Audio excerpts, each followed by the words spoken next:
ආයිබෝවන් සුබ දවසක්. බවහස්ත හෙළයා YouTube චැනලය හා සම්බන්ධ වන ඔබව සාදරයෙන් පිළිගන්නවා. අද අපි කතා කරන්නට යන්නේ 2025 අප්‍රේල් 2 වන දින සෙම්පති කුජ ග්‍රහයා බිසවගේ සිරගෙදරට යන කටක රාශියට පැමිණීම රටට සහ එක් ලග්න හිමියන්ට කොහොමද කියලා දැනගන්න. හොඳයි, අපි වීඩියෝ එකට යන්න කලින් ඔයාලා තවමත් අපගේ බවහස්ත හෙළයා YouTube චැනලය සබ්ස්ක්‍රයිබ් කරලා නැත්නම් දැන්ම සබ්ස්ක්‍රයිබ් කරන්න. ඒ වගේම මේ වීඩියෝ එක පිළිබඳව ඔයාලගේ අදහස් පහලින් කමෙන්ට් කරන්නත්, මේ වීඩියෝ එක තවත් අයට නැරඹීමට ෂෙයා කරන්නත් කියලා මම ඔයාලගෙන් ඉල්ලනවා. අපි යමු අද වීඩියෝ එක සඳහා. ජ්‍යොතිෂයේදී නවග්‍රහ මණ්ඩලය රාජ්‍යයකට උපමා කරලා තියෙනවා. මේ රාජ්‍යයේ හිරු රජු ලෙසත්, බිසව සඳු ලෙසත්, සෙන්පති කුජ ලෙසත් මෙවැනි උපමා කරලා ග්‍රහයන්ගෙන් නිවේදනය වන කරුණු අවබෝධ කර ගැනීමට සලස්වලා තියෙනවා. පෘථුවියට වටා ඇති රාශි චක්‍රයට අදාළ රාශි 12ද ග්‍රහයන්ට හිමිකර පෙන්වා දී තිබෙනවා. ඒ අනුව ග්‍රහලොවේ බිසව හෙවත් සඳුට අයිති වන්නේ කටක රාශිය වෙනවා. සෙන්පති නම් කුජ ග්‍රහයා බිසවට හිමි කටක රාශියට ප්‍රවේශ වීම මේ මාස අප්‍රේල් 2 වන දින රාත්‍රියේ 1:28ට සිදු වෙනවා. බිසවගේ මැදුරේදී සෙන්පතිට බලයක් නැති වෙන බව ජ්‍යොතිෂයේ සඳහන් වෙනවා. තම සටන්කාමී ගතිය පසෙකලා සුවච කීකරු ගූලයෙකු ලෙස සිටීමට සෙන්පතිට සිදු වෙනවා. මේට කුජ කටක රාශි ගතවන්නේ යයි කියනු ලබනවා. රාශි 12 ගමන් කරන කුජට දුර්වලම තැන කටක රාශිය වෙනවා.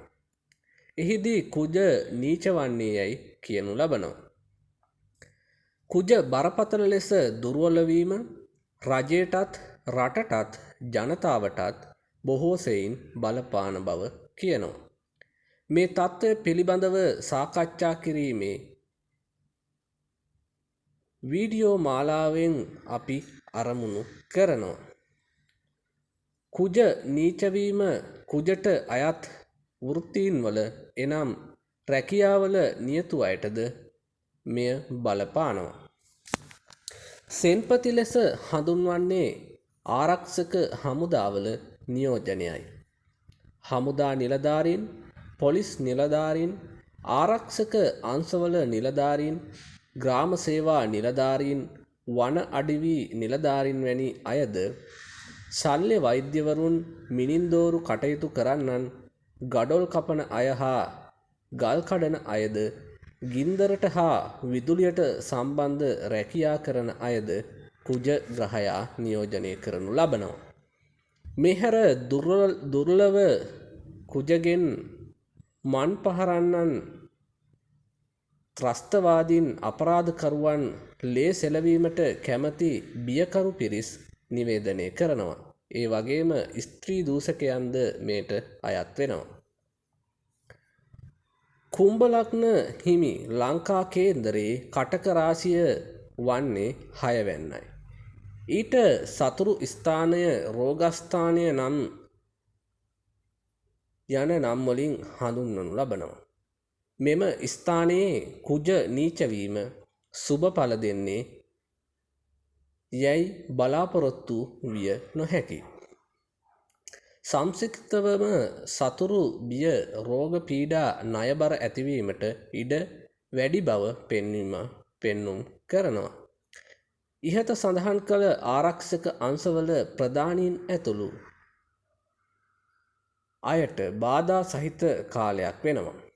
ආරක්ෂක අංශවල නොසන්සුන් තත්ත්වයන්ද ඇතිවිය හැකි අතර කාම අපරාධ, ප්‍රචණ්ඩ ක්‍රියා, මංකොල්ල කෑම් මෙන්ම රථවාහනවල බියකරු අනතුරු ගැනද අසන්නට ලැබෙනවා. ගිනි ගැනීම්, බෝම්බ ගැසීම් හා යුද්ධය පිළිබඳව වාර්තාද ලොවේ නන්දෙසින් අසන්නට ලැබෙන බව පෙන්නුම් කරනවා. එමෙන්ම විසබීජ පැතිර යෑම නිසා වැළදෙන රෝග බියක්ද ඇතිවීමට හේතු යෙදෙනවා. ආරක්ෂක අංශවල ප්‍රධානීන්ද සෞඛ්‍ය බලධාරීන්ද අවධානයෙන් සිටිය යුතු කාලයක් වෙනවා. ජූනි මාස 6 වෙනි දින දක්වා මෙම තත්ත්වය විශේෂයෙන්ම පවතින බව පෙන්නුම් කරනවා. කුජ නීච වීම ඔබ උපන් ලග්නයට අනුව කෙසේ බලපායිද කියලා දැන් අපි බලමු. හොඳයි, අපි බලමු මේස ලග්නයට කුජ ග්‍රහයා කටක රාශියට පැමිණීම කොහොමද කියලා.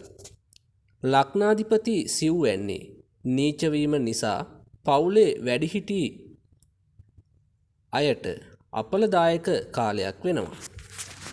එමෙන්ම දේපල පිළිබඳව ගැටලු වලට ඉඩ ඇති කරන අතර ඉඩම් නඩු ආදියට ඉදිරිපත් වීමෙන් පරාජය විය හැකි කාලයක් වෙනවා. ඉක්මන් කෝපය කලබල වීම නිසා පවුලේ අය අතරත් ભેද ඇතිවිය හැකි වෙනවා. ඉවසීමෙන් කටයුතු කර යුතු අතර කෙසේ නමුත් ගුරු බලවත්ව ගමන් කරන බැවින් බරපතල අපල ඇති වෙන්නේ නැහැ. මිශ්‍ර ඵල උදා කරන කාලයක් වෙනවා. ඊළඟට අපි බලමු වෘෂභ රාශියට කුජ ග්‍රහයා කටක රාශියට පැමිණීම කෙසේ බලපායිද කියලා. කුජ තුන්වැන්නේ නීච වන අතර ලග්නාධිපති සිකුරු බලවත්ව ගමන් කරනවා. පෙර තිබූ ධෛර්යය, උත්සාහය හීන වීමට ඉඩ ඇති නිසා ඒ තත්ත්වයට පත් නොවීමට උනන්දු වීම වැදගත් වෙනවා. ආදායම් මාර්ග සතුටුදායක වන අතර යහපත් මිතුරු මිතුරියන්ගේ ඇසුර ලැබෙනවා. සේවක සහයෝගය ලැබීම රැකියා සාර්ථකත්වයට හේතු වෙනවා. අසල්වාසීන් හා සහෝදරයන් අතර තිබූ අමනාප දුරු වී සමගිය ඇති වෙනවා. ඊළඟට අපි බලමු කුජ ග්‍රහයා කටක රාශිගත වීම මිථුන ලග්නයට කොහොමද කියලා. කුජ දෙවැන්නේ නීච වීම තරමක බාධා ඇති කරනවා. විශේෂයෙන්ම වියදම් ඉහළ යෑමට ඉඩ තිබෙනවා. තැන්පත් මුදල් පවා වැයවීමට කරුණු යෙදෙනවා. දුරදිග බලා කතා කළ යුතු අතර කතාව නිසා අන්‍යයන් අතර අමනාපකම් ඇතිවිය හැකියි. නමුත් රැකියා හා ව්‍යාපාර අංශවලදී තරමක සාර්ථකත්වයක් ඇති වෙනවා. උසස් අයගේ උදව් ලැබෙනවා. නායකත්වය ඉස්මතු වෙන කාල සීමාවක්. සමාජයේ පිළිගැනීම හා ගෞරවයද ඔබට ඇති වෙනවා. ඊළඟට අපි බලමු කුජ ග්‍රහයා කටක රාශිගත වීම කටක ලග්නයට කොහොමද කියලා. කටක ලග්නයේම කුජ නීච වීම සිදු වෙනවා. ලග්නයේ කුජ ගමන් කරන කාලය අපලයයි දක්වා ඇතත් කටකයට එසේ නොවේ. හේතුව කුජ 5ට සහ 10ට අධිපති වීම. මේ නිසා දරුවන්ගේ දියුණුවට කරන වැඩ කටයුතු සාර්ථක වෙනවා. රැකියා අංශවල තත්ත්වයේ උසස් වීම ලැබීමට ඉඩ තිබෙනවා. උසස් අයගේ උදව් ලැබෙන කාලයක්. හිසේ උස්නාධික රෝගාබාධ වලින් ප්‍රවේශම් වීමට සැලකියමත් විය යුතුයි කටක ලග්න හිමියන්. ඊළඟට අපි බලමු කුජ ග්‍රහයා කටක රාශිගත වීම සිංහ ලග්න ඔබට කොහොමද කියලා. සිංහ ලග්නයෙන් 12ට කුජ මාරු වීම තරමක කරදර සහිත වීමට ඉඩ තිබෙනවා. ගෙදර දියුණුවට බාධා ඇති වෙනවා. වාසනාවට නොව තම උත්සාහයෙන්ම කටයුතු කර බලාපොරොත්තු ඉටු කරගත යුතු වෙනවා. සේවක සේවිකාවන්ගේ සහයෝගය ලැබීම අඩුවීමට ඉඩ තිබෙනවා. ගෙදර වැඩිහිටියන්ටද අපල ඇති අතර පවුලේ වියදම් ඉහළ යන කාලයක් බවද පෙන්නුම් කෙරෙනවා. ඉවසීමෙන් හා ධෛර්යයෙන් ක්‍රියා කිරීමට අදිෂ්ඨාන කර ගැනීම මැනවයි. හොඳයි, අපි මීළඟට බලමු කුජග්‍රහයා කටක රාශිගත වීම කන්‍යා රාශියට කොහොමද කියලා. කන්‍යා ලග්නයෙන් 11 වෙනිට කුජ මාරු වීම සුබඵල උදා කරනු ලබනවා. බලාපොරොත්තු ඉටු වෙනවා. සහෝදරයෙකුගේ දියුණුවක් ගැන අසන්නට ලැබෙනවා. හිත මිතුරන් සමග කාලය ගත කිරීමට ඉඩකඩ ලැබෙනවා. ධනවත් බලවත් මිතුරන් හඳුනා ගැනීමටද අවස්ථාව උදා වෙනවා. ධෛර්යය, උනන්දුව, උත්සාහය වැඩි වෙන කාල සීමාවක්. එහෙත් ආදායම් මාර්ගවලට බාධා ඇතිවීමටද ඉඩකඩ පවතිනවා. සේවක පක්ෂයේ සහයෝගය ලැබීමටද හේතු වෙනවා. මීළඟට අපි බලමු කුජග්‍රහයා කටක රාශිගත වීම තුලා ලග්න ඔබට කොහොමද කියලා. මිශ්‍රඵලදායක කාලයක් වෙනවා. රැකියා අංශවල කැපී පෙනෙන තත්වයකින් කටයුතු කිරීමට හැකි වෙනවා. නායකත්ව ගතිගුණ ඉස්මතු වෙන කාල සීමාවක්. ආදායම් යහපත් වෙනවා.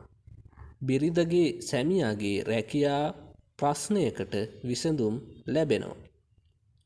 මුලදී තිබෙන බාධා කරදරද පසුව අඩු වී යනු ඇත. සේවක පාලනය හෝ මුදල් පාලනය කරන්නේ නම් කල්පනාකාරී විය යුතු වෙනවා. පවුලේ වැඩිහිටි කෙනෙකුට අපලදායක බවද පෙන්නුම් කෙරෙනවා. උසස් අයගේ උදව් ලැබෙන කාල සීමාවක්. මීළඟට අපි බලමු කුජග්‍රහයා කටක රාශිගත වීම වෘශ්චික ලග්නයට කොහොමද කියලා. පසුගිය මාසයේ තිබූ කරදර හා සිත්ඇවුල් වලින් සහනයක් බලාපොරොත්තු විය හැකියි. නමුත් නමවැන්නේ කුජ නීච වීම නිසා පෙර පින, වාග්ය, වාසනාව ගැන නොව තම පිළිබඳව විශ්වාසය තබා උත්සාහයෙන් කටයුතු කළ යුතු වෙනවා. මව්පියන්ට අසනීප හා කරදර පෙන්නුම් කෙරෙනවා. කාර්ය බහුල වන කාල සීමාවක්. විවේකය අඩු වෙනවා. ආගමානුකූල ජීවිතයක් ගත කිරීම මගින් මෙම තත්ත්වයන් සමනය කරගත හැකියි. මීළඟට අපි බලමු කුජග්‍රහයා කටක රාශිගත වීම ධනු ලග්න හිමියන්ට කොහොමද කියලා. ලග්නයෙන් 8 වැන්නේ කුජ නීචව ගමන් කරන මෙම කාලය ඊතා කල්පනාකාරීව හා දිරිවත්ව කටයුතු කළ යුතු කාලයක් වෙනවා. ශරීර සෞඛ්‍ය ගැන විශේෂයෙන් සැලකිලිමත් විය යුතුයි. අනතුරු වලින් ප්‍රවේශම් විය යුතු අතර සනික කෝපය කලබල වීම සුදුසු වෙන්නේ නැහැ. උදරාබාධ, අර්ශස් රෝග වැනි රෝග ඇති අය අප්‍රමාදව ප්‍රතිකාර ලබා ගත යුතුයි. සතුරන් සමග සටනට යෑමට සුදුසු කාලයක් නොවන අතර ග්‍රහශාන්ති කර්ම කර ගැනීම ඉතා වැදගත් වෙනවා.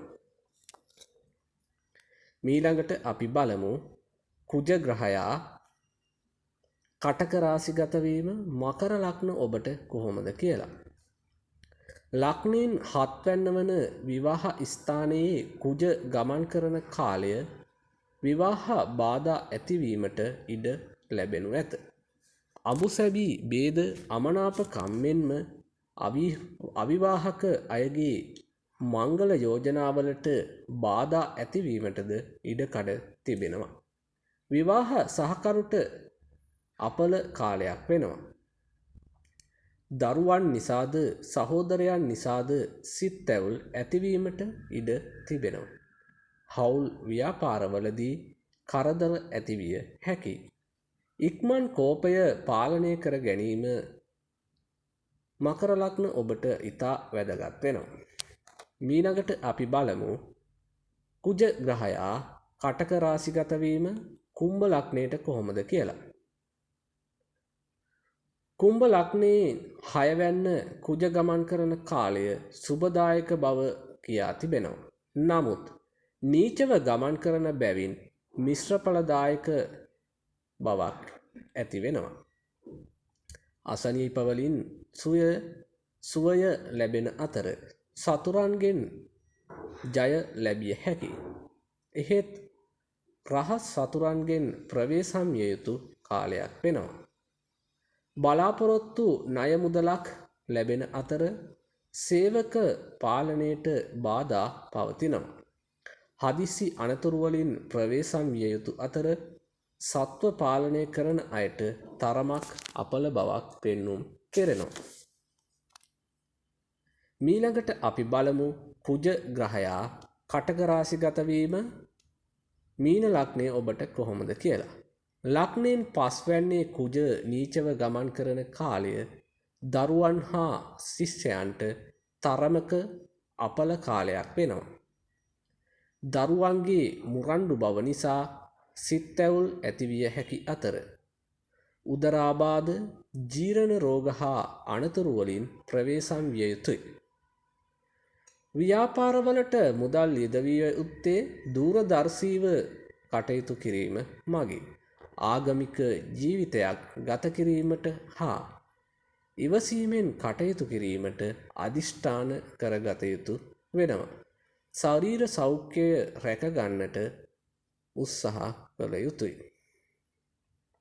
ඉතින් කුජගේ අපල පවතින විට අදාළ සාන්ති කර්ම කර ගැනීම මගින් ඒ අපල දුරු කර ගැනීමටද සුබඵල උදා කර ගැනීමටද හැකියාව ලැබෙනවා. අගහරුවාදා දිනවල ආගමික වතාවත් කිරීම උචිත වෙනවා. රතු කැකුළු කිරි ආහාර රතුමල් වට්ටි නවයක් සහිතව බුද්ධ පූජා තැබීම බෝධි පූජා තැබීම වැදගත් වෙනවා.